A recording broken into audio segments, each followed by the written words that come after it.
بسم اللہ الرحمن الرحیم۔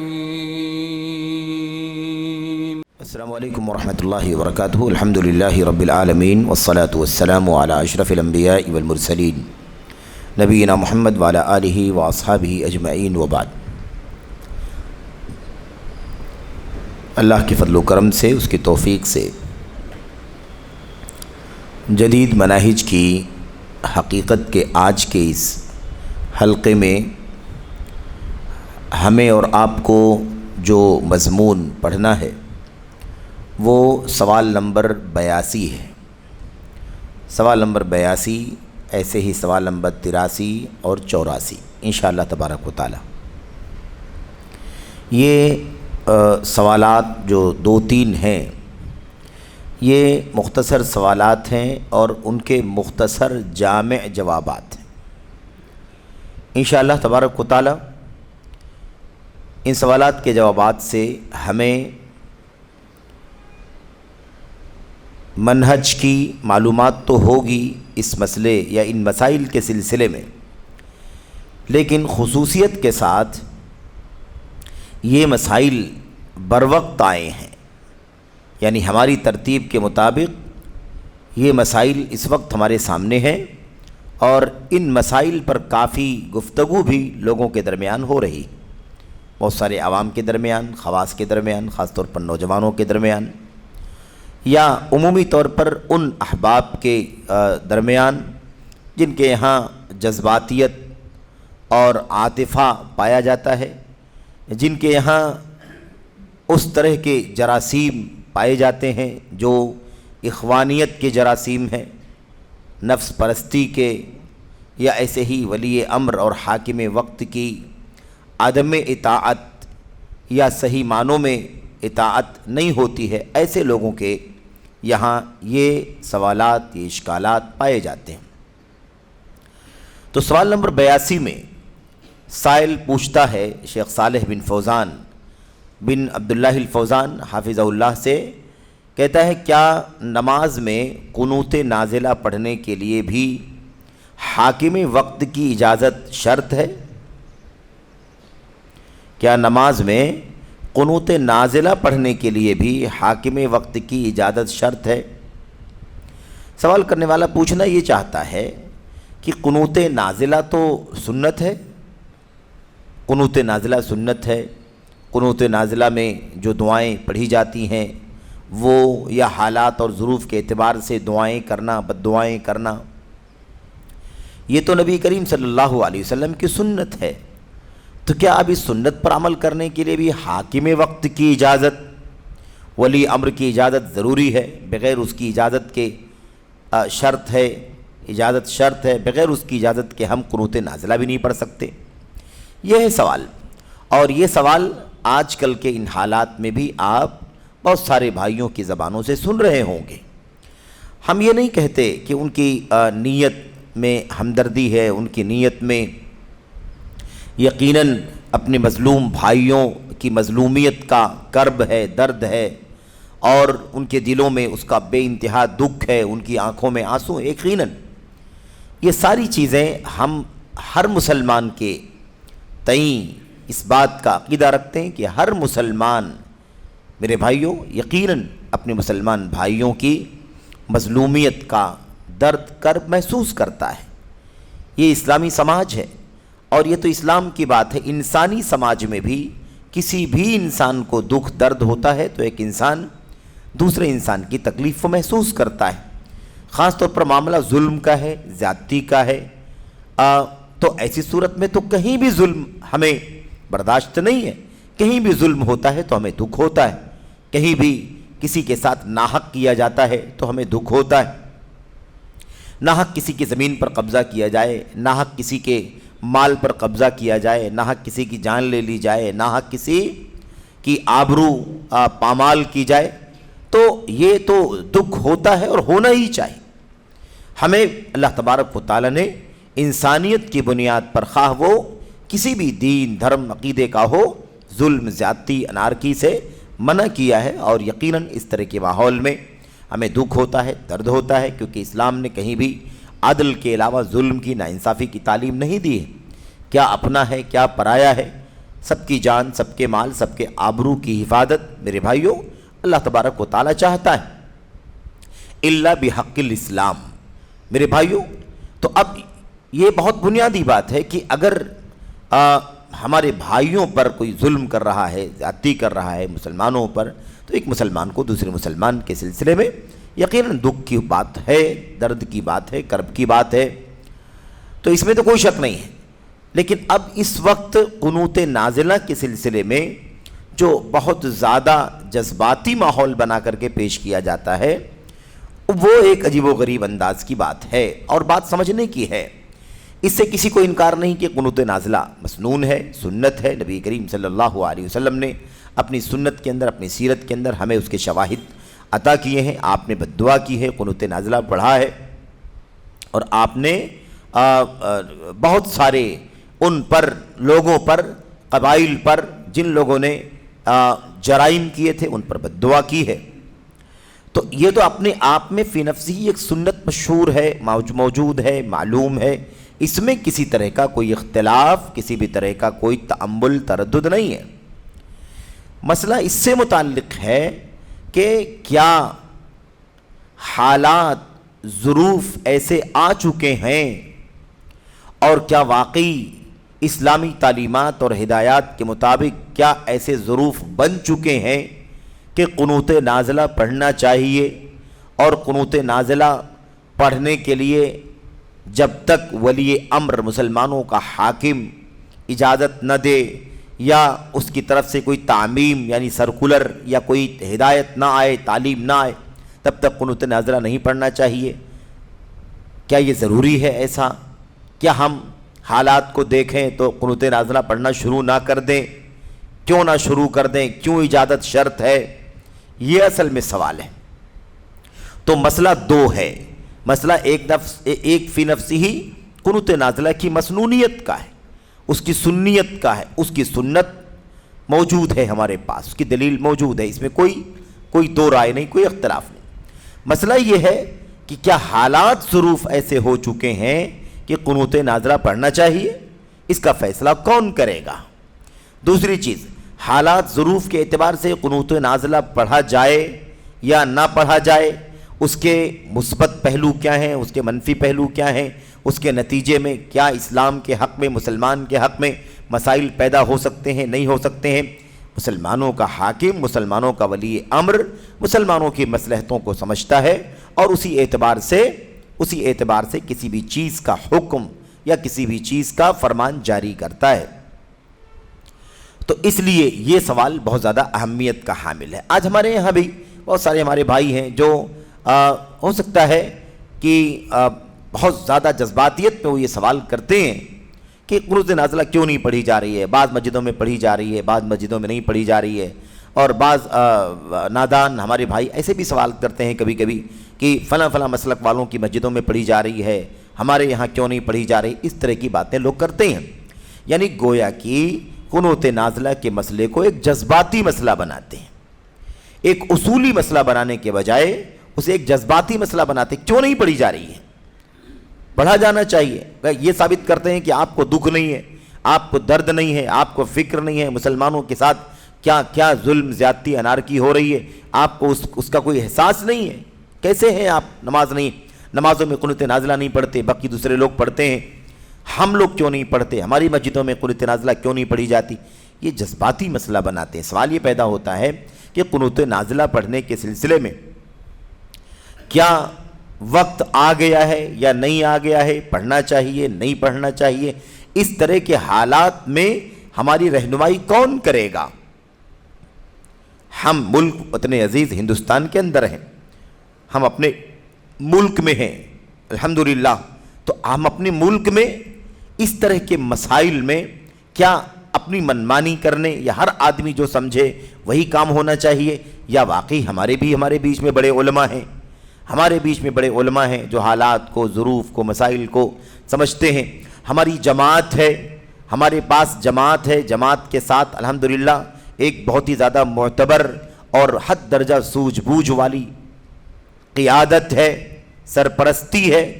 تو آخر ہم کیوں اتنی جذباتیت میں آتے ہیں؟ کیوں جذباتیت میں آتے ہیں کہ ایسا کیوں نہیں ہوتا، ایسا کیوں نہیں ہوتا، ایسا ہونا چاہیے؟ کیا ہم اپنے علماء سے اعتبار ختم کر دیں؟ کیا ہم اپنی ذمہ داروں سے اعتبار ختم کر دیں؟ ہم سے زیادہ ہمارے علماء حالات ظروف کو نہیں سمجھتے، مسائل کو نہیں سمجھتے، نزاکتوں کو نہیں سمجھتے؟ کیا ہم عوام سے زیادہ ہماری جماعت کے ذمہ داران، علماء، قائدین کیا حالات ظروف کو نہیں سمجھتے؟ ہم کیا ان پر اعتبار نہ کریں؟ ہم ان سب کے اعتبار کو ختم کر کے اپنی فکر اور اپنی رائے کے مطابق جذباتی بات کریں، اور یہ سمجھیں کہ قنوت ناظرہ نہ پڑھنے والا مسلمانوں کا ہمدرد نہیں ہے، یا قنوت ناظرہ نہ پڑھنے والے کو دکھ درد کا احساس نہیں ہے، مظلوموں کی مظلومیت کا انہیں کوئی شعور نہیں ہے، اس کی کوئی فکر نہیں ہے۔ اس طرح سے معصوموں کی جان مال جا رہی ہے، ان کی ممتلکات اور ان کے گھروں کو اور ان کے کاروبار کو تباہ کیا جا رہا ہے، دیگر انداز میں بہت سارے انداز میں ان پر ظلم کیا جا رہا ہے۔ اس طرح کی چیزیں لوگ پیش کرتے ہیں۔ میرے بھائیو، اب میں یہ آپ سے بتانا چاہتا ہوں کہ شیخ صالح فوزان حفظہ اللہ نے اس کا جواب کیا دیا ہے، ہم اسے پڑھ لیں بہت ہی اختصار کے ساتھ، اور یہ بات بہت ہی اصولی بات ہے۔ ولی امر کی اطاعت واجب ہے، ولی امر کی اطاعت واجب ہے۔ ولی امر ملک کے حالات، دیگر ممالک کے حالات ہے نا، اس کے مثبت پہلو، اس کے منفی پہلو، اور علماء الحمدللہ جو چوٹی کے کبار علماء ہیں سعودی عرب کے اندر، کیا وہ نہیں جانتے ہیں کہ ان حالات میں قنوت نازلہ پڑھنا چاہیے کہ ابھی نہیں پڑھنا چاہیے؟ کیا ہر نماز میں قنوت نازلہ پڑھنا ضروری ہو چکا ہے، یا جمعے کے خطبوں میں اجتماعی دعا کر لی جائے وہ کافی ہے؟ یہ سارے پہلو ہمارے اپنے ہر فرد کے حوالے نہیں ہیں، بلکہ یہ سارے مسائل امت کے چوٹی کے جو علماء ہیں اور امت کے جو قائدین ہیں، جو حکمران ہیں، وہ اصل میں ان تمام چیزوں کے ذمہ دار ہیں۔ یہ ساری چیزیں ان کی صلاحیتوں کا حصہ ہیں۔ ہر عام آدمی کا، ہر بچے کا، ہر نوجوان کی صلاحیت یہ نہیں ہے کہ وہ سوچے کہ میں سمجھتا ہوں وہی ہونا چاہیے۔ کتنے ہمارے ایسے بھائی ہیں جن کی زندگی میں نماز نہیں ہے، فرض نمازیں تک نہیں پڑھتے ہیں، لیکن انہیں اس بات پر بہت زیادہ میرے بھائیوں جذبات میں وہ آ جاتے ہیں کہ قنوت نازلہ نہیں پڑھی جا رہی ہے، قنوت نازلہ نہیں پڑھی جا رہی ہے، کیسے مسلمان ہیں ہم، ہمیں کوئی احساس نہیں۔ اس طرح کا ماحول بنانا یہ جذباتی ماحول ہے، اصولی ماحول نہیں ہے۔ میرے بھائیوں، سعودی عرب کے جو چوٹی کے ائمہ اور علماء ہیں، ان لوگوں کی جو رہنمائیاں، جو ان کی ہدایات اور تعلیمات ہیں، وہ کہتے ہیں دعائیں بد دعائیں اپنی نمازوں میں، اپنی خطبات میں کرو، لیکن ان سب سے زیادہ اپنے بھائیوں کی مدد اور نصرت اگر تمہیں کرنا ہے تو اپنی توحید سے ان کی مدد کرو، یعنی تمہارا ایمان، تمہاری توحید خالص رہے۔ اپنی نمازوں سے اللہ تبارک و تعالیٰ کی عبادات اور فرائض کی پابندی کے ذریعے سے اپنے بھائیوں کی مدد کرو، اپنے صحیح ایمان کے صحیح منہج سے امت کے لوگوں کی مدد کرو، مظلوموں کی مدد کرو، اللہ تبارک و تعالیٰ کے دین اور شریعت پر اچھی طرح سے عمل کرنے والے بن کر کے اپنے بھائیوں کی مدد کرو۔ ان چیزوں سے مدد آتی ہے، صحیح ایمان سے مدد، صحیح عقیدے سے مدد، صحیح اعمال سے مدد، شریعت اور اللہ کے فرائض و واجبات کی پابندی کرنے سے اللہ کی مدد آتی ہے۔ ہم اس پر کوئی توجہ نہیں دیتے، جذباتی بات کرتے ہیں۔ یہ ہے اصل میں بہت بنیادی مسئلہ۔ ابھی 1 سے 2 روز پہلے چوٹی کے ایک سلفی منہج اور عقیدے کے بہت ہی ٹھوس علم اور غیور صاحب علم اور ہم سب کے استاذ کے درجے میں میرے بھائیوں شیخ محمد بن رمضان الحاجری حافظہ اللہ، میرے بھائیوں ان سے ملاقات ہوئی، بہت ساری باتیں ہوئیں۔ اس ضمن میں اس طرح کی باتیں بھی ان سے پوچھی گئیں، ان کا تذکرہ آیا۔ انہوں نے فرمایا اپنے بھائیوں کی مدد کرو، اپنی توحید سے اپنے بھائیوں کی مدد کرو، اپنی سنت پر عمل سے اپنے بھائیوں کی مدد کرو، اپنی نماز سے اپنے بھائیوں کی مدد کرو، اپنی شریعت پر عمل سے اللہ تبارک و تعالیٰ کے دین پر مضبوطی سے کاربند ہو کر کے اپنی استقامت سے اپنے بھائیوں کی مدد کرو۔ تو یہ بات بہت بنیادی ہے کہ اللہ تبارک و تعالیٰ کی مدد جذباتی باتوں سے نہیں، بلکہ اللہ تبارک و تعالیٰ کی مدد اصولوں سے آتی ہے۔ ان تنصروا اللہ ینصرکم ویثبت اقدامکم، اگر تم اللہ کی مدد کرو گے تو اللہ تعالیٰ تمہاری مدد فرمائے گا۔ اگر اللہ تبارک و تعالیٰ اگر تم اللہ کی مدد نہیں کرو گے تو اللہ تبارک و تعالیٰ کی مدد تمہیں نہیں ملے گی. تو یہ بہت بنیادی مسئلہ ہے. احفظ اللہ یحفظک، احفظ اللہ تجدہ تجاہک. کیا مطلب ہے اس کا؟ اللہ کی حفاظت کرو اللہ تمہاری حفاظت کرے گا. اللہ کی حفاظت کرو اللہ تبارک و تعالیٰ کو اپنے سامنے پاؤ گے، مددگار پاؤ گے. پوری امت مل کر کے بھی تمہیں نقصان پہنچانا چاہے تو نہیں پہنچا سکتی سوائے اتنے کی جتنا تمہارے حق میں اللہ نے تمہارے اوپر لکھ دیا ہے. پوری امت مل کر کے بھی اگر تمہیں نفع پہنچانا چاہے تو نہیں پہنچا سکتی سوائے اس کے جتنا تمہارے حق میں اللہ تبارک و تعالیٰ نے لکھ دیا ہے. یہ ساری باتیں ہمیں کس بات کی تعلیم دیتی ہیں؟ تو جذباتی باتیں کرنا یہ مسئلے کا حل نہیں ہے. حالات صلح کے ہوں تب بھی، جنگ کے ہوں تب بھی ہمیں اللہ کی کتاب نبی کی سنت کی تعلیمات سے ہمیشہ ہدایات اور تعلیمات حاصل کرنا ہے. شیخ صالح فوزان فرماتے ہیں اس کے جواب میں، کیا نماز میں قنوت نازلہ پڑھنے کے لیے بھی حاکم وقت کی اجازت شرط ہے؟ پڑھنے کے لیے پڑھنا مسنون ہے، یہ سب کو معلوم ہے، لیکن حالات کیسے ہیں کیسے نہیں ہیں، پڑھا جائے نہ پڑھا جائے، اس کے لیے حاکم وقت کی اجازت ہے یا لینی ضروری ہے یا نہیں ہے؟ حاکم وقت کی اجازت شرط ہے یا نہیں ہے؟ تو کہتے ہیں جواب میں، نماز عبادت ہے. نماز کیا ہے؟ عبادت ہے. اس میں کوئی نئی چیز ایجاد کرنا جائز نہیں سوائے اہل علم کے فتوے سے. نماز عبادت ہے، اس میں کوئی چیز نئی ہم نہیں لا سکتے. اہل علم کا فتویٰ آئے گا تو اہل علم کے فتوے کے مطابق ہم کیا کریں گے؟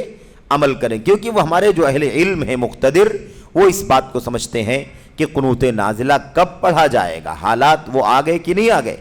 میرے بھائیوں، رہی بات حالات کی سنگینی، حالات کی نزاکت اور مار دھاڑ، قتل و غارت گری، جنگ، اس طرح کی حالات کی جہاں تک بات ہے، نبی کریم صلی اللہ علیہ وسلم کی سیرت میں آپ کی زندگی میں بہت سارے موقع ایسے آئے، لیکن آپ کو پوری سیرت میں قنوت نازلہ پڑھنے کے حالات کتنی مرتبہ ملتے ہیں؟ اللہ کے نبی علیہ السلام نے پوری اپنی حیات طیبہ میں 23 سالہ دور نبوت میں کتنی مرتبہ قنوت نازلہ پڑھا ہے؟ یعنی کتنی مناسبتوں پر کس نازک حالت میں قنوت نازلہ پڑھا ہے. آپ کو اس کا نمونہ 1 سے 2 مرتبہ سے زیادہ نہیں ملے گا. 1 سے 2 حالات پر، 1 سے 2 واقعات پر، 1 سے 2 حادثے پر، 1 سے 2 مصیبتوں سے زیادہ پر نہیں ملے گا. جبکہ بہت سارے حالات ایسے آئے لیکن نبی کریم صلی اللہ علیہ وسلم نے قنوت نازلہ نہیں پڑھی. تو یہ بات بہت سمجھنے کی ہے کہ اگر ایسے ہی ہوتا کہ ہر وقت قنوت نازلہ پڑھنا چاہیے تو اس کا مطلب یہ نکلے گا کہ پھر نبی کریم صلی اللہ علیہ وسلم نے اتنے نازک حالات میں قنوت نازلہ ہمیشہ کیوں نہیں پڑھا؟ کیوں 70 صحابہ کرام کے شہید کیے جانے کے موقع پر ہی قنوت نازلہ پڑھا؟ میرے بھائیوں، اور کتنے مسائل آئے لیکن وہاں آپ نے نہیں پڑھا. جانیں گئیں، مال گیا، ہے کہ نہیں؟ بہت ساری چیزوں کو نقصان پہنچایا گیا، لیکن پھر بھی نبی کریم صلی اللہ علیہ وسلم نے قنوت نازلہ نہیں پڑھی. تو یہ مطلب ہے اس کا کہ نازلہ کا مطلب کیا ہوتا ہے، اس کی حقیقت کو ہمارے جو چوٹی کے علماء ہیں وہ سمجھیں گے، اور مسلمانوں کے جو حکمران ہوتے ہیں وہ اس کی حقیقت کو سمجھتے ہیں کہ کیا واقعی اس طرح کی صورتحال ہے. علماء میرے بھائیوں یہ اصل ولی امر ہیں، حکمران بھی ان کی ہدایات اور تعلیمات میں ان کے تابع ہیں. اس لیے اس بات کو سمجھنا ہے. کہتے ہیں سوائے اہل علم کے فتوے سے اس مسئلے میں وہی غور کریں گے، اس مسئلے میں وہی غور کریں گے، علماء ہی غور کریں گے اور صحیح اندازہ لگائیں گے کہ کب قنوت پڑھنا جائز ہو سکتا ہے اور کب ناجائز ہو سکتا ہے. ہر آدمی کے حوالے نہیں ہے کہ ہر آدمی سوچے کہ ایسا ہونا چاہیے. میرے بھائیوں، یہ انفرادی معاملہ نہیں ہے، یہ اجتماعی مسئلہ ہے، یہ اجتماعی مسئلہ ہے، یہ پوری ملکی مسئلہ ہے، قومی مسئلہ ہے. تو ایسی صورت میں ایسے مسائل میں وہی لوگ صحیح انداز میں غور کریں گے اور صحیح اندازہ لگائیں گے کہ کب قنوت پڑھنا جائز ہو سکتا ہے اور کب ناجائز ہو سکتا ہے. نماز میں من مانی اور بد نظمی پیدا کرنا جائز نہیں ہے. جب قنوت نازلہ کے سلسلے میں اہل علم کا فتویٰ صادر ہوگا، یعنی اہل علم کی طرف سے فتویٰ آ جائے گا کہ حالات کی جو سنگینی ہے ان حالات میں قنوت نازلہ پڑھنا چاہیے، یہ چیز آ جائے گی، تو حاکم وقت اس فتوے کو لوگوں میں عام کرے گا. فتویٰ علماء کی طرف سے آئے گا کہ حالات کی نزاکت کے اعتبار سے قنوت نازلہ پڑھنا چاہیے۔ اب یہ چیز جب آ جائے گی تو حاکم وقت اس کو پورے ملک کے اندر اپنے سرکولر سے، اپنے امر سے، اپنے فرمان سے اس کو نافذ کر دے گا، تو لوگوں میں عام کرے گا۔ جب تک اہل علم فتویٰ نہ دیں امام قنوت نازلہ نہ پڑھے۔ کتنی بنیادی بات ہے۔ اللہ کے نبی صلی اللہ علیہ وسلم کی سنت و سیرت ہمارے سامنے ہے، ہم یہ خود دیکھ رہے ہیں، پا رہے ہیں۔ یہ قنوت نازلہ کا واقعہ کب اللہ کے نبی علیہ السلام نے، یعنی قنوت نازلہ کے پڑھنے کی بات، پڑھنے کی سنت ہمیں آپ علیہ السلام کی سیرت میں کس موقع پر ملتی ہے؟ تو اب ظاہر سی بات ہے کہ ان حالات کا دراسہ، ان حالات کا میرے بھائیو جائزہ کون لیں گے؟ علماء ہی لیں گے نا، نبی کریم صلی اللہ علیہ وسلم۔ دوسری چیز یہ ہے کہ اللہ کے نبی علیہ السلام نے قنوت نازلہ پڑھی، 70 صحابہ کرام کو شہید کر دیا گیا۔ رعل اور ذکوان کے لوگوں نے یہ بدعہدی کی۔ اچھا، صحابہ کرام نے نبی کریم صلی اللہ علیہ وسلم کی سنت پر عمل کیا اور آپ علیہ السلام کے ساتھ قنوت نازلہ میں شامل رہے، بد دعائیں کرتے رہے اور میرے بھائیو آمین جو بھی ہے کہتے رہے۔ اب یہاں پر یہ سمجھنا ہے کہ دوسری مناسبتوں پر، دوسرے کسی حادثے پر، دوسری کسی آفت پر، دوسری کسی مصیبت پر قنوت نازلہ نہ پڑھنے کی شکایت صحابہ کرام میں سے کسی نے نہیں کی۔ اللہ کے نبی یہ مصیبت آئی ہے، یہاں بھی قنوت نازلہ ہو جائے تو کیسا رہے گا، یہاں پر بھی قنوت نازلہ پڑھی جائے تو کیسا رہے گا۔ دشمنوں کا معاملہ یہ ہے، دشمن اس حد تک پہنچ چکے ہیں، لیکن کسی بھی صحابی سے آپ کو یہ نہیں ملے گا کہ صحابہ کرام نے ضد کیا ہو کہ اللہ کے نبی اس موقع پر کیوں نہیں پڑھ رہے ہیں، ہم اس موقع پر کیوں نہیں پڑھ رہے ہیں، کیونکہ انہیں اطمینان تھا کہ نبی کریم صلی اللہ علیہ وسلم حالات کو خوب جانتے ہیں، اور آپ تو صلی اللہ علیہ وسلم تو اللہ عز و جل کی جانب سے وحی کی روشنی میں میرے بھائیوں ساری باتیں اللہ تبارک و تعالیٰ کی طرف سے بطور وحی آپ کو ملتی ہیں، اور وہ اپنی زبان سے اس وحی کو اللہ کے بندوں تک، امت تک پہنچا دیتے ہیں۔ وَمَا يَنْطِقُ عَنِ الْهَوَىٰ إِنْ هُوَ إِلَّا وَحْيٌ يُوحَىٰ۔ تو اب مسئلہ یہ ہے کہ یہ فکر کیسی ہے، یہ سوال آپ سوچیے۔ ہم لوگ تو اپنے وطن میں، اپنے ملک میں بیٹھے ہوئے ہیں الحمدللہ، لیکن یہ سوال وہاں کیا گیا جہاں ولی امر ہے، جہاں اسلامی نظام ہے، جہاں مسلمانوں کا بادشاہ ہے، جہاں میرے بھائیوں اسلامی منسٹریاں ہیں، جہاں پر اوقاف کا نظام ہے، جہاں پر علماء کی کمیٹیاں ہیں، کبار علماء کی دارالافتاء ہے، پورا نظام میرے بھائیوں اسلامی ہے۔ اسلامی نظام میں حاکم وقت کی اجازت لینی پڑے گی قنوت نازلہ پڑھنے کے لیے یا اجازت کی ضرورت نہیں ہے؟ یہ سوال وہاں کیا جا رہا ہے، یعنی گویا کہ جذباتیت کا مسئلہ بنایا جا رہا ہے اس کو، اس لیے سوال کیا گیا۔ شیخ صالح فوزان نے اس بات کا جواب کیا دیا؟ ولیام، ہمیں دکھ ہے، ہمیں درد ہے بے انتہا، ہم اس کا اظہار نہیں کر پائیں گے میرے بھائیوں، لیکن آپ سمجھیں اس بات کو کہ آخر مملکت کے اندر آج ابھی بھی میرے بھائیوں عمومی سرکولر کے ساتھ ساری مسجدوں میں قنوت نازلہ کا اہتمام نہیں ہو رہا ہے۔ جمعے کے خطبوں میں میرے بھائیوں یا اجتماعات میں بڑی مناسبتوں پر الحمدللہ علماء کیا کر رہے ہیں؟ علماء عمومی طور پر دعائیں مسلمانوں کے امن و امان کے لیے ہے نا، خاص طور پر فلسطین کے جو حالات ہیں ان پر وہاں امن و امان پیدا ہو جائے، ظلم زیادتی کا خاتمہ ہو جائے، ان کی جان مال عزت و آبرو کی اللہ تعالیٰ حفاظت فرمائے اور انہیں طاقت و قوت سے نوازے، اور ان کے مقابلے میں یہودیوں کے لیے بد دعائیں۔ یہ ہمارے علماء یعنی ہم دیکھ رہے ہیں کہ خطبوں میں حرمین شریفین وغیرہ کے خطبوں میں میرے بھائی ہو رہے ہیں۔ تو یہ جو چیز ہے ہمیں یہ سمجھنے کی ضرورت ہے کہ اگر قنوت نازلہ کے حالات پیدا ہو جاتے تو وہاں کے علماء ضرور اس سلسلے میں یہ ذمہ داری نبھا کر کے حاکم وقت تک یہ پیغام پہنچاتے، اور پھر حاکم وقت کی طرف سے وہ تعمیم، وہ عام میرے بھائیوں تعمیم یعنی تنفیذ کا فرمان آ جاتا کہ ساری مملکت کی مسجدوں کے اندر قنوت نازلہ پڑھی جائے۔ تو یہ معاملہ جذباتی نہیں ہے بلکہ یہ معاملہ اصولی ہے۔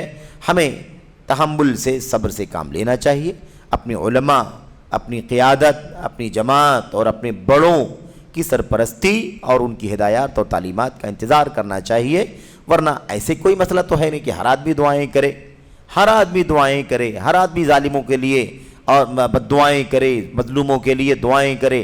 ظالم کی مدد بھی یہ ہے کہ اس کو ظلم سے روکنے کی تلقین کی جائے، مظلوم کی مدد یہ ہے کہ اس پر ظلم ہونے سے روکا جائے۔ تو اللہ تبارک و تعالی نے، نبی کریم صلی اللہ علیہ وسلم نے اس طرح سے میرے بھائیوں اپنے بندگان کو مختلف ایشوز میں، مختلف حالات میں اطمینان کے ساتھ رہنے سہنے کا اصول اور ضابطہ عطا فرمایا ہے۔ عشوائی یعنی بد نظمی والا معاملہ نہیں ہونا چاہیے، لا قانونیت والا مسئلہ نہیں ہونا چاہیے، بلکہ بلاد حرمین شریفین میں جیسے ولی امر کے لوگ حکم کا، فرمان کا انتظار کرتے ہیں، ایسے انتظار کرنا چاہیے۔ اور ہمیں اپنے وطن کے اندر، اپنے ملک کے اندر اپنی قیادتیں، اپنے بڑے علماء اور اپنی جماعت کے جو میرے بھائیوں لمبے تجربے کار اور حالات پر نظر رکھنے والے علماء ہیں، ان کی ہدایات، ان کی تعلیمات کا انتظار کرنا چاہیے۔ اسے ایموشنل اور جذباتی مسئلہ نہیں بنانا چاہیے۔ یہ ایک سوال کا مختصر جواب ہے جو شیخ صالح فوزان حفظہ اللہ نے یہاں پر دیا ہے۔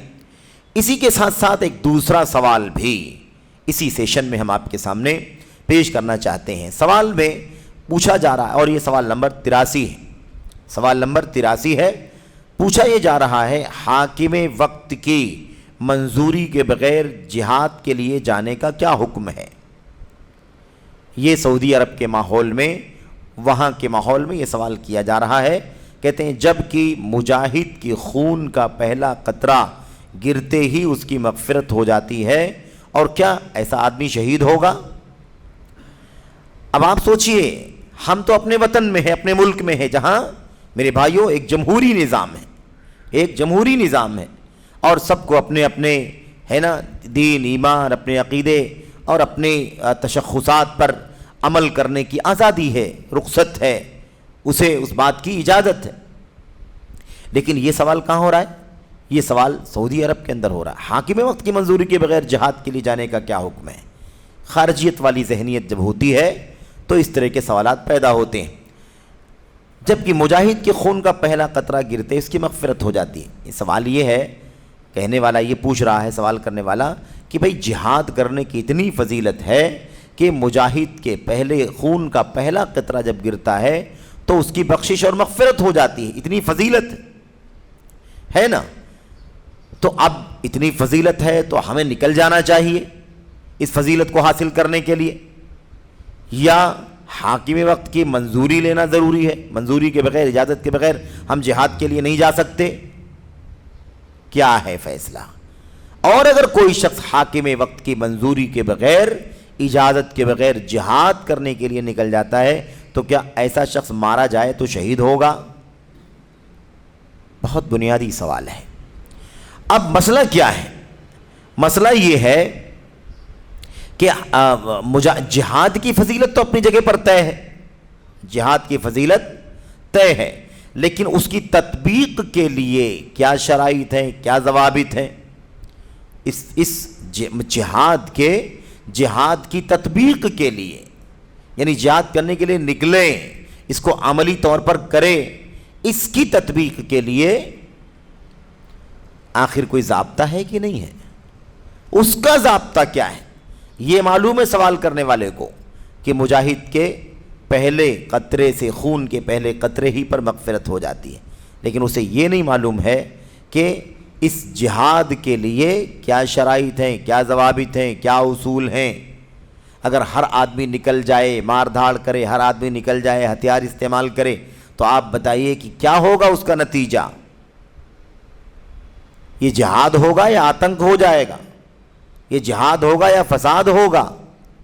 میرے بھائیوں، اللہ تبارک و تعالیٰ کی کتاب میں، نبی کی سنت میں جہاد کی فضیلت اور ساری چیزیں ہیں، لیکن وہ جہاد ہے، وہ دنگا نہیں ہے، وہ آتنک نہیں ہے، وہ ٹیررزم نہیں ہے، وہ دہشت گردی نہیں ہے۔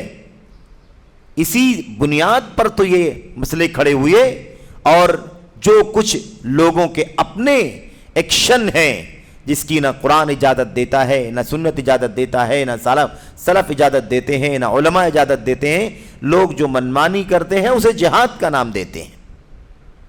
اس سے جہاد بدنام ہو گیا۔ اس اپنوں کی نادانی کی وجہ سے کیا ہوا؟ اس جہاد کی شبیہ بگڑ گئی. آج لوگ جہاد کو بہت غلط معنی میں استعمال کرنا اور اسے آتنک ہی سمجھتے ہیں, اسے دہشت گرد ہی سمجھتے ہیں, جبکہ جہاد دہشت گردی کا نام نہیں ہے, آتنک کا نام نہیں, فساد کا نام نہیں. لیکن لوگوں نے اپنی ان کارکردگیوں کو جہاد کا نام دینا شروع کر دیا, اور افسوس ہے کہ اس نادانی کی وجہ سے پورے اسلام کو, مسلمانوں کو نقصان پہنچا ہے اور پہنچ رہا ہے. بھئی جہاد کی فضیلت اپنی جگہ پر, لیکن اس کے لیے شرائط میں کیا کیا ہے؟ اجازت نہیں, بلکہ جھنڈا چاہیے, قیادت چاہیے, کمانڈنگ چاہیے, سرپرستی چاہیے, سلطان چاہیے, تب جا کر کے جہاد ہوتا ہے. جہاد انفرادی مسئلہ ہے ہی نہیں, اکا دکا لوگوں کا مسئلہ نہیں کہ ہر آدمی نکلے اور مار دھاڑ کرنا شروع کر دے, کسی کی جان کو نقصان پہنچائے, مال کو نقصان پہنچائے, آبرو کو نقصان پہنچائے. یہی تو کیا ہے؟ یہی تو فساد ہے.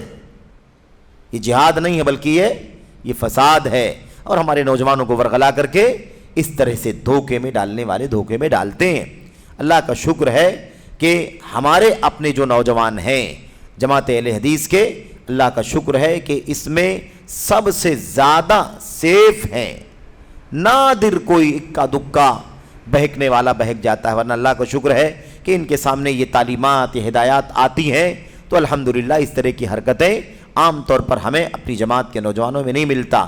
لیکن وہ لوگ جو خارجیت کی راہ پر ہیں, جو اخوانیت کی راہ پر ہیں, جو تکفیر کی راہ پر ہیں, جو حکمرانوں کے خلاف ہے نا, جو انہیں ان کی تشہیر کرنے, یعنی ان کی برائیاں میرے بھائیوں عوام و خواص کے سامنے لانے کا طریقہ اختیار کیے ہوئے ہیں, یا اسلامی معاشرے کو جاہلی معاشرہ کہنے والے لوگ ہیں, یہ قطبی لوگ ہیں مثال کے طور پر.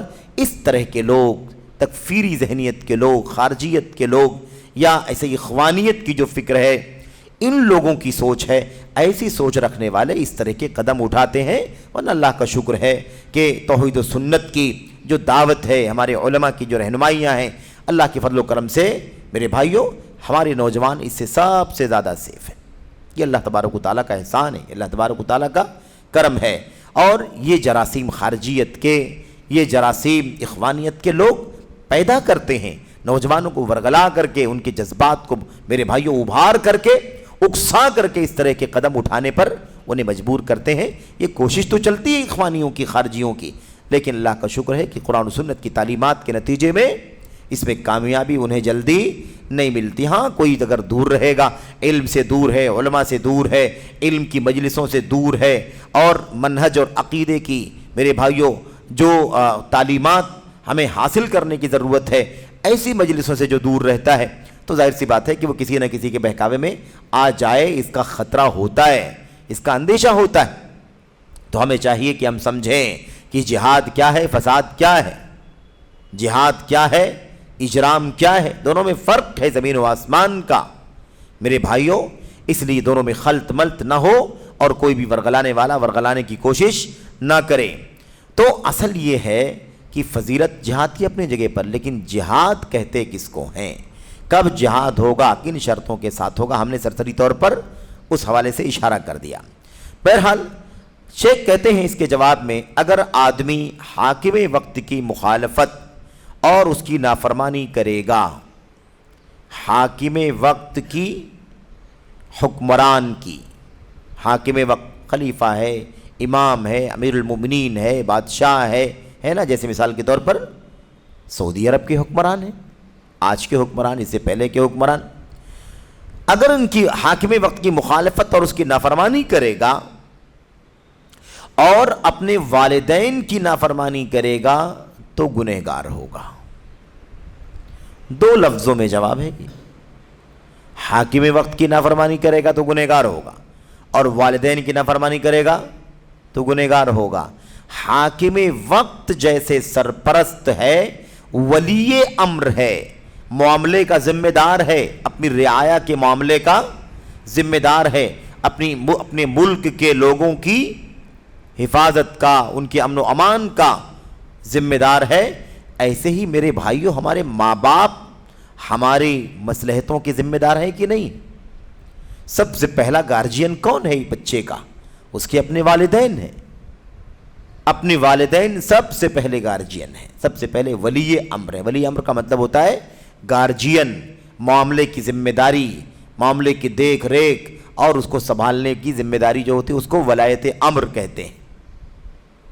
ٹھیک ہے, تو اب شیخ کہتے ہیں کہ جو حاکم وقت کی نافرمانی کرے گا, حاکم وقت کی, اور کس کی نافرمانی کرے گا, اور والدین کی نافرمانی کرے گا, وہ گنہگار ہوگا. صاف بات ہے. ولی امر کی اجازت کے بغیر, اس کی فرما برداری کے بغیر اگر کوئی آدمی جہاد کے نام پر کہیں جاتا ہے تو ایسی صورت میں وہ گنہگار ہوگا. پہلا قطرہ خون کا گرنے سے مغفرت ہو جاتی ہے.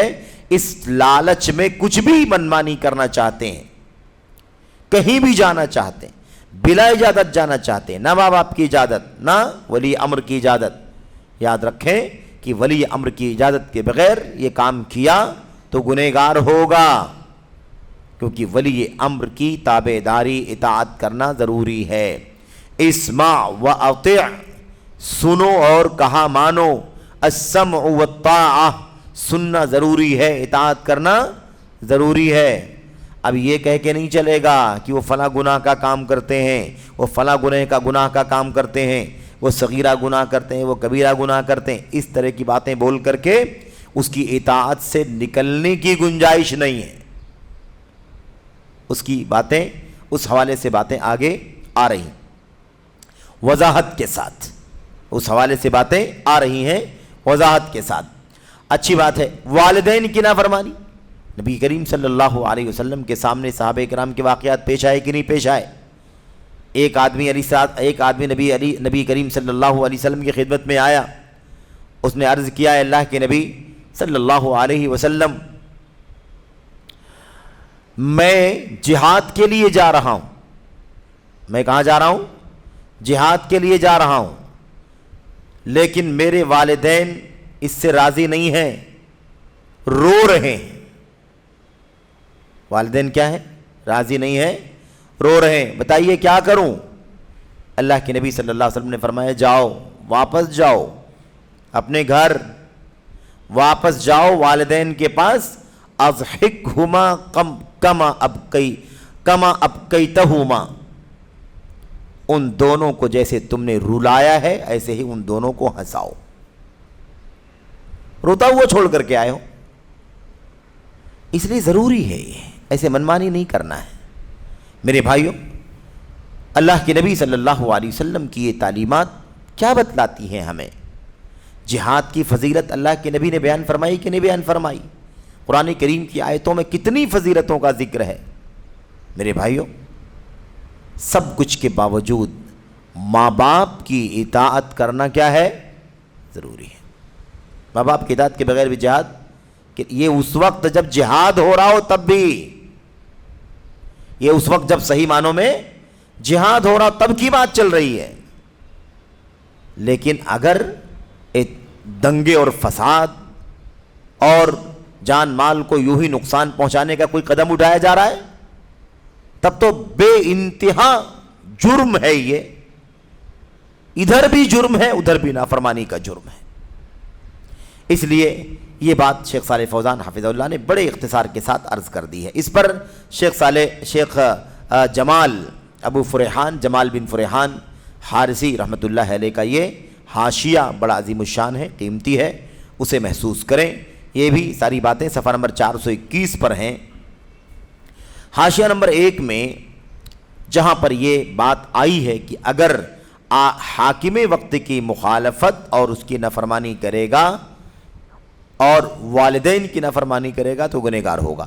تو حاکم وقت کی اجازت ضروری ہے, حاکم وقت کی اجازت ضروری ہے. اس کی اجازت کے بغیر جہاد کے نام پر آپ نہیں جا سکتے, جہاد کے لیے آپ نہیں نکل سکتے. اگر حاکم وقت کی اجازت کے بغیر کوئی جہاد کے نام پر نکل گیا تو وہ اس بیعت کو توڑ دیا, اس نے اس بیعت کو توڑ دیا جو بیعت اس نے اپنے حاکم کی اطاعت کے لیے کیا تھا, اپنے ولی امر اپنے امام المسلمین امیر المومنین جس کو کہا جاتا ہے، خلیفہ ہوں، بادشاہ ہوں، ٹھیک ہے، مسلمانوں کے، اس کی بیعت کو توڑنے والا ہو جائے، وہ اطاعت سے اپنا ہاتھ کیا کرے گا؟ کھینچ لے گا، اپنے ہاتھ کو اطاعت سے کھینچ لینے والا ثابت ہوگا۔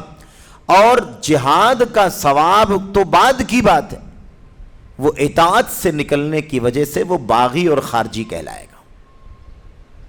کیا کہلائے گا؟ باغی اور خارجی کہلائے گا۔ کیوں؟ اس لیے کہ ولی امر کے تابع ہے، وہ اسے چاہیے کہ اپنے ولی امر کی اجازت کے بغیر کوئی قدم اس طرح کا نہ اٹھائے۔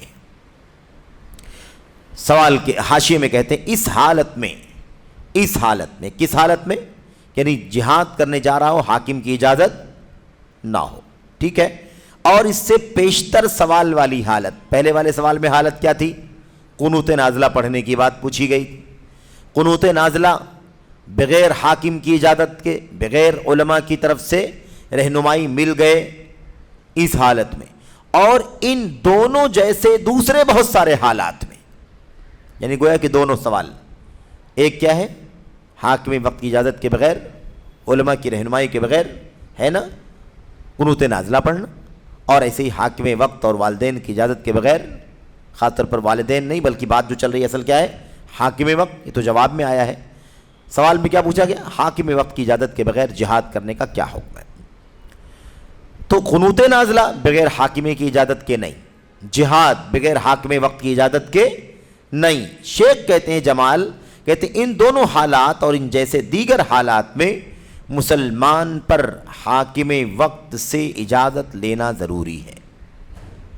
دلیل آ رہی ہے آگے، اس کی دلیل آگے آ رہی ہے۔ حاکم وقت سے اجازت لینا ضروری ہے کیونکہ جب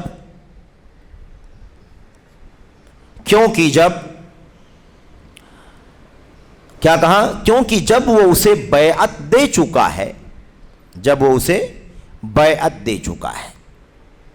حاکم وقت کی بیعت وہ دے چکا ہے۔ اچھا، بیعت دینے کی جو بات آتی ہے نا، تو یہ آپ کے ذہن میں نہ آئے کہ مطلب سارے ملک کے لوگ جا کر کے حاکم وقت کے ہاتھ پر کیا کریں گے؟ بیعت کریں گے، نہیں، یہ معنی نہیں۔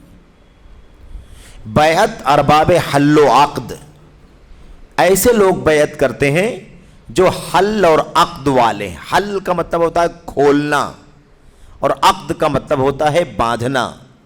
تو جو باندھنے اور کھولنے والے ہیں وہ بیعت کریں گے، بقیہ عوام کی بیعت ان ارباب حل و عقد کی بیعت کے انڈر ہوگی، یعنی انہوں نے کر لیا تو عوام نے بھی کر لیا۔ یہ کون ہے ارباب حل و عقد؟ ذمہ داران ہیں، وزراء ہیں، ہے کہ نہیں، اعلام ہیں، بڑے علماء ہیں، مفتیان ہیں، اور حرمین شریفین کے ائمہ ہیں، یا دیگر ملک کی بڑی علمی شخصیتیں ہیں۔ ایسے لوگ بیعت کر لیں تو بقیہ عوام کی بیعت ان کے کیا ہوگی؟ ان کے تابع ہوگی، ان کے انڈر میں ہوگی۔ کافی ہے یہ۔ تو کیا کہا بھائی؟ کہا یہ کہ اس حالت میں، اس سے پہلے والے سوال کی حالت میں اور ان جیسے دیگر حالات میں مسلمان پر حاکم وقت سے اجازت لینا ضروری ہے، کیونکہ جب وہ اسے بیعت دے چکا ہے تو اس کی اجازت کے بغیر کیوں کر نکل سکتا ہے؟ اس کی اجازت کے بغیر کیوں کر نکل سکتا ہے؟ آپ اس کو ایسے بھی سمجھیں، یہاں پوچھا یہ جا رہا ہے کہ کیا اس کی اجازت کے بغیر جہاد کے لیے نکل سکتا ہے؟ تو بغیر اجازت کے نہیں نکل سکتا ہے۔ اگر حاکم وقت مصلحت میں اس بات کو محسوس کرے، ہے نا، اس چیز کو سمجھے کہ کہیں جہاد کے لیے جانا ضروری ہے، کہیں جہاد کے لیے جانا ضروری ہے، کہیں ظلم اور بہت زیادہ بربریت ہو رہی ہے، اور وہ اپنے حالات کو سمجھے، مسلمانوں کے حالات کو سمجھے اور یہ محسوس کرے کہ وہاں جہاد کے لیے جانا ضروری ہے، تو وہ حکم دے دے اپنی فوج کو یا مسلمانوں کو جہاد کے لیے نکل جائیں، تو سب کو نکلنا ضروری ہو جائے۔ تو اس کی اجازت کے بغیر نکلنا جائز نہیں ہے، اور اس کے حکم کے بعد رکنا جائز نہیں۔ یہ تعلیم کہاں سے ملی ہمیں؟ یہ تعلیم اللہ کی کتاب سے ملی۔ ظاہر ہے کہ جہاد کی اجازت کب دی گئی؟ مدینہ طیبہ کے اندر، جب وہاں ایسے حالات بنے کہ اب جہاد کر سکتے ہیں۔ اس سے پہلے اجازت نہیں تھی. سارے مظالم ڈھائے گئے، جان مال سب کچھ کو نقصان پہنچایا گیا، معصوموں کی جانیں گئیں، عورتیں بیوہ اور یتیم ہو گئیں، عورتیں یتیم ہو گئیں، بچے، عورتیں بیوہ ہو گئیں، بچے یتیم ہو گئے، بے سہارا ہو گئے. لیکن پھر بھی اجازت جہاد کی نہیں ملی. کب ملی؟ بعد میں، جب وہ حالات بنے. اگر ایسے ہی پہلے دن سے ہی جہاد اگر کرنا ہوتا تو مکہ کے 13 سال ظلم کی چکی میں مسلمانوں کے پسنے کی ضرورت نہ تھی. لیکن ظلم کی چکی میں وہ پسنا اس سے زیادہ آسان تھا جو اس حالت میں جہاد کرنے کے نتیجے میں نقصان ہوتا. جہاد کے نام پر جو نقصان ہوتا، اس نقصان سے یہ ظلم کی چکی میں جو کچھ پیسے گئے مسلمان، یہ اس سے کیا تھا؟ اس سے ہلکا تھا. اس کے بعد جب وہ حالات بن گئے کہ اب مسلمان جہاد کر سکتے ہیں تو اللہ تبارک و تعالیٰ نے فرمایا اُذِنَ لِلَّذِينَ يُقَاتَلُونَ بِأَنَّهُمْ ظُلِمُوا وَإِنَّ اللَّهَ عَلَى نَصْرِهِمْ لَقَدِيرٌ. جن لوگوں پر ظلم ہو رہا ہے، ان کی مظلومیت کی وجہ سے اب انہیں اللہ تبارک و تعالیٰ فرماتا اُذِنَ، اجازت دی جا رہی ہے جہاد کرنے کی، اجازت دی جا رہی ہے جہاد کرنے کی. وَإِنَّ اللَّهَ عَلَى نَصْرِهِمْ لَقَدِيرٌ، اور یقیناً اللہ تبارک و تعالیٰ ان کی مدد کرنے پر قادر ہے. تو یہ بات ہمیں سمجھنے کی ہے. ایسے نہیں جب چاہا جیسے چاہا سوچو کہ چلو ہم جو کرنا چاہتے ہیں وہ کریں اور وہ جہاد ہے. تو کسی کے سوچنے سے، کسی کے کرنے سے کوئی چیز جہاد نہیں بن جائے گی، کوئی چیز دین نہیں بن جائے گا، کوئی چیز حق نہیں ہو جائے گا. حق کے لیے دلائل اور اس کے اہل لوگ ہوتے ہیں جو ان دلائل کو سمجھتے ہیں اور اس کی روشنی میں امت کی رہنمائی کرتے ہیں. اب دیکھیے، جب بیعت دے چکا ہے تو اس کی اجازت کے بغیر کیوں کر نکل سکتا ہے؟ ہو گئی بات. اس کے بعد دلیل کہتے ہیں اور ہمارے لیے سلف صالحین کی سیرت میں عمدہ آئیڈیل اور نمونہ ہے. ہمارے لیے کیا ہے؟ سلف صالحین کی سیرت میں بہترین آئیڈیل ہے، بہترین نمونہ ہے. کیا ہے وہ؟ امام ابو بکر بن ولید طرطوشی رحمۃ اللہ علیہ، مورخ امام ابو بکر محمد بن ولید طرطوشی رحمہ اللہ، اپنی کتاب الحوادث والبدع، حوادث والبدع، نئی چیزیں اور بدعات، اس نام سے کتاب ہے ان کی مشہور کتاب. اس کتاب کے صفحہ نمبر 109 میں امام طرطوشی نے ذکر کیا ہے کہ صحابی رسول تمیم داری رضی اللہ تعالی عنہ نے عمر بن خطاب جو حاکم تھے، کون تھے؟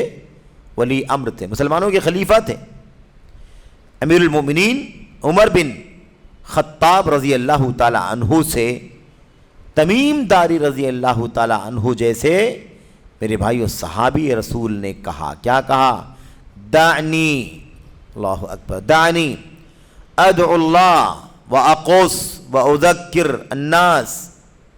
فقال عمر لا، اے امیر المومنین مجھے چھوڑ دیجئے، میں دعائیں کروں، مجھے اجازت دیجئے میں دعائیں کروں، دعا کروں، ہے نا. اذکر الناس، لوگوں کو اقص، قصہ بیان کروں، لوگوں کو نصیحت کرنے کے لیے کیا کروں؟ قصے بیان کروں، واقعات بیان کروں، ہے نا، جو واقعات ہوتے ہیں جس سے ہے نا دل نرم پڑ جائے، کہانیاں یعنی واقعات. کیا کہا؟ آپ مجھے اجازت دے دیجئے کہ میں اللہ تبارک و تعالیٰ سے دعا کروں اور لوگوں کو قصے وغیرہ بیان کر کے ان کو ذرا سا دین کے قریب لاؤں، دین کے قریب لاؤں. وَأُذَكِّرْ، اور میں نصیحت کروں لوگوں کو کیا کروں؟ نصیحت کروں، یعنی ان کو درس دوں، ان کو واعظ کروں، ان کو نصیحت کروں، ان کو ان کی ہدایت کے لیے دعا کروں، ہے نا. اور کیا کروں بھائی؟ اور واقعات اور قصے سنا کر کے ان کے دلوں کو نرم کروں، وہ اللہ کے دین کی طرف آ جائیں، نماز کی پابندی کریں، شریعت اور میرے بھائیو اللہ تبارک و تعالیٰ کے، اللہ کی کتاب اور نبی کی سنت کی طرف آئیں. اس کی آپ مجھے اجازت دے دیجیے. قال عمر لا، عمر بن خطاب نے فرمایا نہیں۔ عمر بن خطاب رضی اللہ تعالیٰ عنہ آپ دیکھیے کہ دعوت کا کام کرنے سے روک رہے ہیں کہ نہیں روک رہے، منع کر رہے ہیں۔ امیر المومنین خلیفۃ المسلمین عمر بن خطاب رضی اللہ تعالیٰ عنہ کیا کر رہے ہیں؟ تمیم داری جیسے صحابی رسول کہہ رہے ہیں مجھے دعوتی کام کرنے کی پرمیشن دے دیجیے، دعوت کا کام کروں، لوگوں کو جمع کروں، نصیحت کروں، دین کے قریب لاؤں، ان کے دلوں کو کھینچوں، نیکیوں کی طرف آئیں، مسجدوں میں آئیں، خیر کا کام کریں، گناہوں سے بچیں، دوری اختیار کریں۔ مجھے اجازت دیجیے کہ میں لوگوں سے ملوں اور 10-20 لوگوں کو جمع کروں، نصیحت کروں، وہاں جمع کروں، نصیحت کروں، وہاں جاؤں، وہاں جمع کروں، نصیحت کروں۔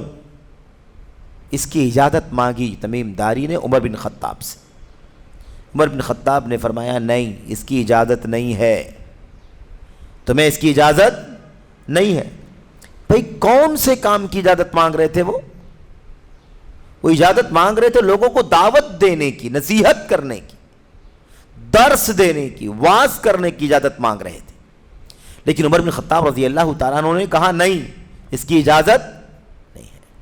سوال یہ پیدا ہوتا ہے، غور کیجئے، شیخ کہتے ہیں غور کیجئے، جب دعوت اور واعظ و نصیحت کے لیے تمیم داری رضی اللہ تعالیٰ عنہ نے اجازت مانگی تو عمر بن خطاب رضی اللہ تعالیٰ عنہ نے منع کر دیا، تو بھلا اس کے علاوہ دیگر امور کا کیا حال ہوگا؟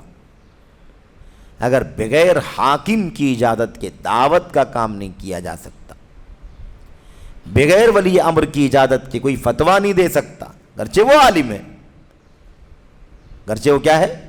عالم ہے، گہرے علم والا ہے، لیکن ولی امر کی اطاعت کا معنی یہ ہوتا ہے کہ ولی امر اگر آپ کو اجازت نہیں دے گا تو آپ وہ کام نہیں کریں گے، ٹھیک ہے؟ مفتی فتویٰ نہیں دے گا جب تک کہ ولی امر کے نظام کے تابع نہ ہو، ورنہ اس کا نقصان کیا ہوگا؟ جس کو دیکھو، جہاں دیکھو، جو چاہ رہا بیان کر رہا ہے، جو چاہ رہا ہے فتوے دے رہا ہے۔ اس لیے جب ولی امر کی اجازت ہوگی تو وہ ذمہ دار ہو جائے گا، پھر اس کی ایک ایک چیز کو، میرے بھائیوں، ایک ایک چیز کو اسلام کی نگاہوں سے دیکھا جائے گا۔ وہ مسلمانوں کی رہنمائی کرنے کا ولی امر اور حاکم کی طرف سے ایک انتظام ہوگا۔ یہ اسلام کی تعلیمات ہیں اسلامی ملکوں کے اندر، اسلامی نظام کے اندر۔ اب ہم جہاں ہیں وہاں اسلامی نظام تو نہیں ہے، لیکن اسلامی تعلیمات یہی ہیں۔ ہمیں یہاں بھی چاہیے کہ ہم کیا کریں؟ کوئی چیز منمانی نہ کریں، ہم ایک نظام کو فالو کریں۔ ہمارے بڑے علماء کیا کہتے ہیں، ہماری جماعت کے ذمہ داران کیا کہتے ہیں، کوئی نظم بنا رہے ہیں، کوئی سسٹم بنا رہے ہیں، تو اس کے مطابق ہی ہمیں کیا کرنا چاہیے؟ چلنا چاہیے۔ اس میں بہت زیادہ سکون ہے، اس میں بہت زیادہ اطمینان ہے۔ یہ ہماری ذمہ داری ہوتی ہے کہ ہم اس طرح سے کوئی کام انفرادی نہ بنا لیں، ایک اجتماعی کام، ایک سوجھ بوجھ کا کام، ایک بڑوں کی سرپرستی میں ہونے والا کام الگ ہوتا ہے، اور منمانی اپنی مرضی اور اپنی چاہت سے کوئی کام کرنے کا معنی الگ ہوتا ہے۔ اس کے اندر انتشار ہے، حاکم کی طرف سے وہ چیز آئے تو اس میں انتشار نہیں ہے، بلکہ وہ کیا ہے؟ وہ ایک نظم و ضبط اور ایک سسٹم ہے جس کے اندر کوئی بد نظمی نہیں ہوتی اور کوئی بھی لاقانونیت پیدا نہیں ہوتی، اس کے اندر اتھل پتھل کا ماحول نہیں ہوتا۔ اچھا جناب، یہ ہو گئی بات۔ تو کہتے ہیں جب دعوت اور نصیحت کا کام نہیں کر سکتے ہیں تو دوسرے کام تو اور نہیں کر سکتے، ہے کہ نہیں؟ دوسرے کام بدرجہ اولا منع ہے، نہیں کر سکتے۔ اب یہاں پر دیکھیے، آج کل کچھ لوگ، شیخ جمال کہہ رہے ہیں، آج کل کچھ لوگ اہل علم کے فتوے سے نماز میں قنوت پڑھنے پر نکیر کرتے ہوئے، یعنی قنوت نازلہ پڑھنے کے لیے اہل علم کے فتووں کا انتظار ہونا چاہیے، اہل علم فتویٰ جب تک نہ دیں تب تک قنوت نازلہ نہ پڑھی جائے، اس چیز پر نکیر کرتے ہوئے، یعنی اس چیز کو برا سمجھتے ہوئے۔ یہ کیا بات ہوئی؟ لوگ کہتے ہیں نا، کہ یہ کیا بات ہوئی کہ اب قنوت نازلہ بھی نہیں پڑھیں گے، آپ کی اجازت کے بغیر نہیں پڑھ سکتے ہم؟ تو علماء کے فتوے کے بغیر قنوت نازلہ نہیں پڑھنا چاہیے، اس پر ناراضگی کا اظہار کرتے ہوئے، نکیر کرتے ہوئے کچھ لوگ کہہ رہے ہیں، کیا کہہ رہے ہیں؟ کہہ رہے ہیں یہاں تک کہ قنوت نازلہ کے لیے بھی امام وقت کی اجازت درکار ہے۔ ورنہ ہم خوارج میں سے ہو جائیں گے کیا، یا ہم خوارج قرار پائیں گے؟ اس جیسی بات لوگ کر رہے ہیں۔ یہ شیخ جمال ہیں جو اس وقت کے حالات بیان کر رہے ہیں جب جنگ کے ماحول میں قنوت نازلہ پڑھنے کے سلسلے میں علماء نے کہا کہ بھئی قنوت نازلہ اپنے حاکموں کی، اپنے حاکم کی اجازت کے بغیر نہیں پڑھیں، اپنے علماء کی تعلیمات اور ہدایات کے مطابق ہی ہم کریں گے، ان کے اشارے کے بغیر ہم یہ کام نہیں کریں گے۔ جب علماء نے فتویٰ دیا تو کچھ لوگوں نے چڑ کر کے، اور یہ کون لوگ تھے؟ یہ وہی خارجی فکر والے، یہ وہی اخوانیت کی ہے نا فکر رکھنے والے لوگ تھے۔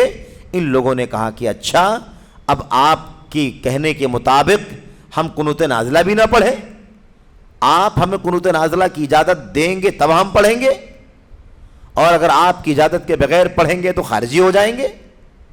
یعنی طنز کرتے ہوئے، نکیر کرتے ہوئے، مذاق اڑاتے ہوئے یہ بات کہی۔ ٹھیک ہے کہ آپ کی بات کون مانتا ہے، آپ اجازت دیں گے تو ہی ہم کریں گے، ہم اپنی مرضی سے کریں گے، کسی کو ہم نہیں مانتے۔ اس طرح کی بات اس وقت لوگوں نے کہی تھی۔ آخری بات شیخ جمال کہتے ہیں میں کہتا ہوں یہ محض ان لوگوں کا سخریہ اور مذاق ہے۔ کن لوگوں کا؟ ان علماء کا سخریہ اور مذاق ہے جو اللہ کی نافرمانی کے علاوہ میں حاکم وقت کی مخالفت نہ کرنے اور اس کی اجازت اور پابندی پر قائم رہنے کی دعوت دیتے ہیں۔ بھئی سلفی علماء کیا حکم دیتے ہیں، کیا کہتے ہیں؟ سلفی علماء کہتے ہیں کہ بھئی جب تک ہمارا حاکم، ہمارا ولی امر، ہمارا بادشاہ، ہمارا خلیفہ جو بھی ہے، ہمیں اللہ تعالیٰ کی نافرمانی کا حکم نہ دے، نافرمانی کے کام کرنے کا حکم نہ دے، ہے نا، تب تک ہمیں کیا کرنا چاہیے؟ اس کی مخالفت نہیں کرنی چاہیے، اس کی اطاعت کرنی چاہیے۔ اطاعت کب نہیں کریں گے؟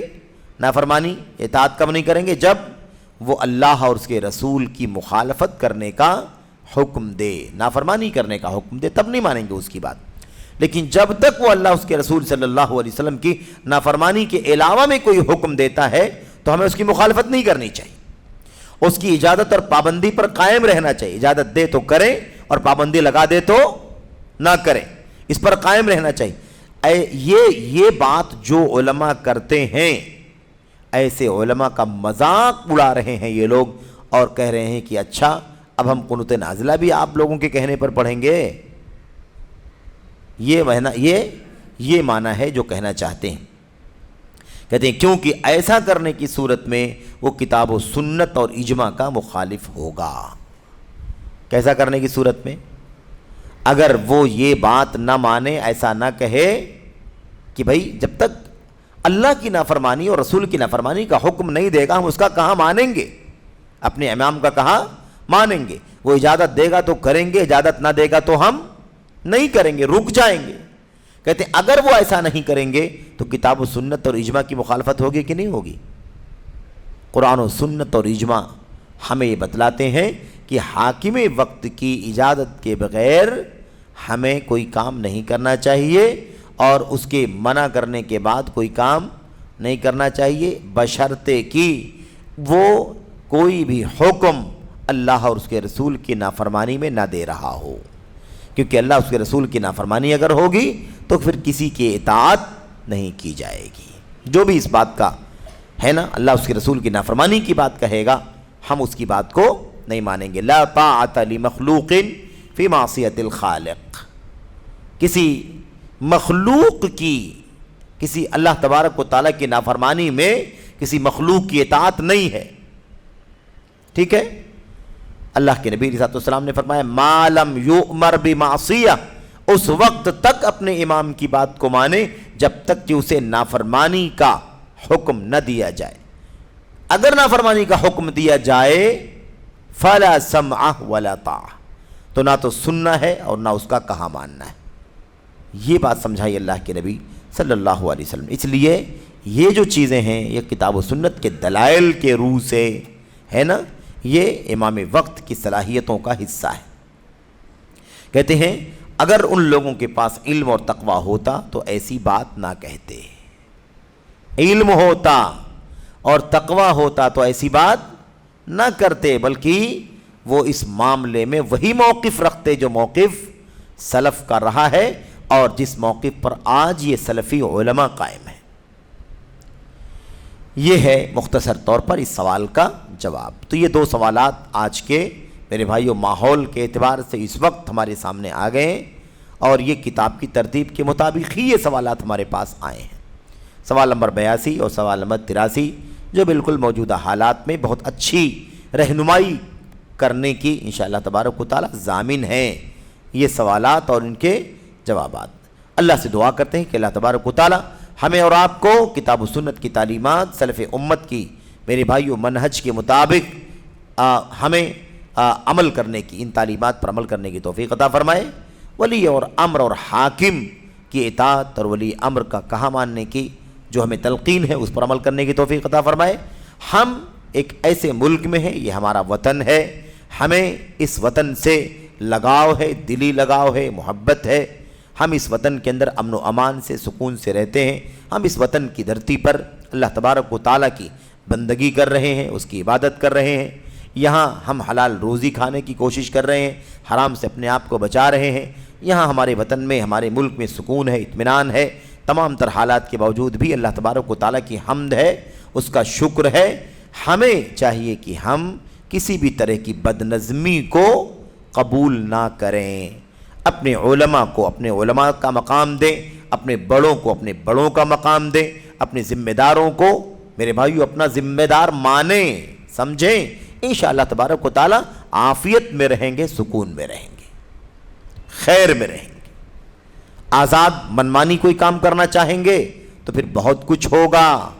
کتاب و سنت کی تعلیمات کے بغیر، سلفی منہج کے بغیر آزاد ہو کر کے اگر کوئی کام کریں گے تو بہت سارے نئے نئے کام صبح شام آپ کو دکھائی دیں گے۔ یہیں پچھلی مجلس میں غالباً آپ کے سامنے اس مسئلے پر بھی بات ہوئی تھی، وہ جو سوال ہمارے سامنے آیا تھا کہ کسی نے عالمی روزے کا میرے بھائیوں ایک اشتہار دنیا میں وائرل کر دیا ہے۔ اس طرح سے ایک بدعت، عالمی یوم روزہ، عالمی یوم سیام، یہ کس کا نتیجہ ہے؟ یہ جہالت کا نتیجہ ہے۔ یہ اہل علم جو کتاب و سنت کے علماء ہیں ان سے دوری اختیار کرنے کا نتیجہ ہے۔ یہ نفس پرستی، منمانی، جذباتیت والی چیز ہے۔ چلو اب سب مل کر کے روزہ رکھو، یہ کیا بات ہوئی؟ شریعت ہمارے پاس موجود ہے کہ نہیں موجود ہے؟ کس نے کہا روزہ رکھو؟ روزہ عبادت ہے کہ نہیں عبادت؟ تو روزہ عبادت ہے تو منمانی کر سکتے ہیں؟ کیا تعلیمات؟ میرے بھائیو یہ بہت بنیادی مسئلہ ہے۔ کوئی دعائیہ جلسہ کر رہا ہے، کوئی جیسے لوگ مطلب ماتم کے جلسے کرتے ہیں، تعزیت کے جلسے کرتے ہیں، کارکردگی کے جلسے کرتے ہیں، ایسے ہی اب لوگوں نے دعائی جلسہ کرنا شروع کر دیا۔ دعا کرنا ہے اللہ کی بارگاہ میں یا بھیڑ لگا کر کے دعائی جلسہ کرنا ہے؟ دونوں باتوں کو سمجھیں۔ دعائیہ جلسہ کرنا ہے یا اللہ تبارک و تعالیٰ کی بارگاہ میں دعا کرنا ہے؟ یہ سب میرے بھائیوں بہت عجیب و غریب باتیں ہیں، حیرتناک باتیں ہیں کہ ایسی مصیبت کی گھڑی میں بجائے اس کے کہ اللہ کی کتاب تلاش کریں، نبی کی سنت تلاش کریں، صحابہ تابعین کا راستہ تلاش کریں، ہم اس نازک مشکل کی گھڑی میں بھی منمانی، ہوس، خرافات، بدعات اور جو جس کے سمجھ میں آ رہا ہے وہ کر رہا ہے۔ یاد رکھیں ہمارا دین ہمیں کبھی بھی اکیلا نہیں چھوڑتا۔ ہمارا دین، اللہ کی کتاب، نبی کی سنت، صحابہ سلف کا طریقہ ہمیں کبھی بھی اکیلا نہیں چھوڑتا۔ زندگی کے ہر موڑ پر، قیامت کی صبح تک، مشرق سے مغرب تک آنے والی انسانیت کی تعداد کتنی بھی بڑھ جائے، گھٹ جائے، اللہ تبارک و تعالیٰ کی کتاب، نبی کی سنت، سلف کا منہج ہمیں ہمیشہ رہنمائی کرتا ہے، امن کے حالات میں بھی اور جنگ کے حالات میں بھی، آسانیوں میں بھی اور پریشانیوں میں بھی۔ اس لیے ہمیں کوئی بھی منمانی کام کرنے کی ضرورت نہیں ہے۔ ہمارے بہت سارے نوجوان نہیں سمجھتے ہیں، کبھی بہکاوے میں آ جاتے ہیں، جذباتی باتیں ہیں نا، جذباتی باتیں زیادہ سمجھ میں آتی ہیں، زیادہ دل کو اپیل کرتی ہیں، زیادہ ذہن و دماغ میں بیٹھتی ہیں۔ ہاں یہ کام کرنا چاہیے، ہم تو نہیں کر رہے ہیں، کوئی کر رہا ہے تو ہمیں اس میں برابر جانا چاہیے۔ بھئی اللہ تبارک و تعالیٰ کا دین بھی تو دیکھنا ہے کہ نہیں دیکھنا؟ پہلے نمبر پر اللہ تبارک و تعالیٰ نے ہمیں یہ تعلیم دی ہے، نبی نے تعلیم دی ہے کہ کیا کریں، ہم دعا کریں اپنے مظلوموں کے لیے، اور مدد کرنے کے جو راستے ہیں ان راستوں سے مدد کریں۔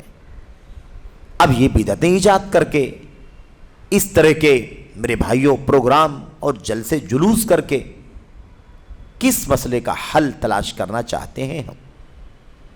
میرے بھائی اللہ سے دعا ہے کہ اللہ تبارک و تعالی ہمیں اور آپ کو جذباتیت سے اور عاطفے سے، ایموشن سے بچ کر کتاب و سنت کی، سلف منہج، سلف صالحین کے راستے کی پیروی کرتے ہوئے اپنے مسائل کا حل تلاش کرنے کی توفیق عطا فرمائے۔ آمین یا رب العالمین۔ وصلی اللہ وسلم وبارک علی نبینا محمد وعلی آلہ وصحبہ اجمعین۔ السلام علیکم ورحمۃ اللہ وبرکاتہ۔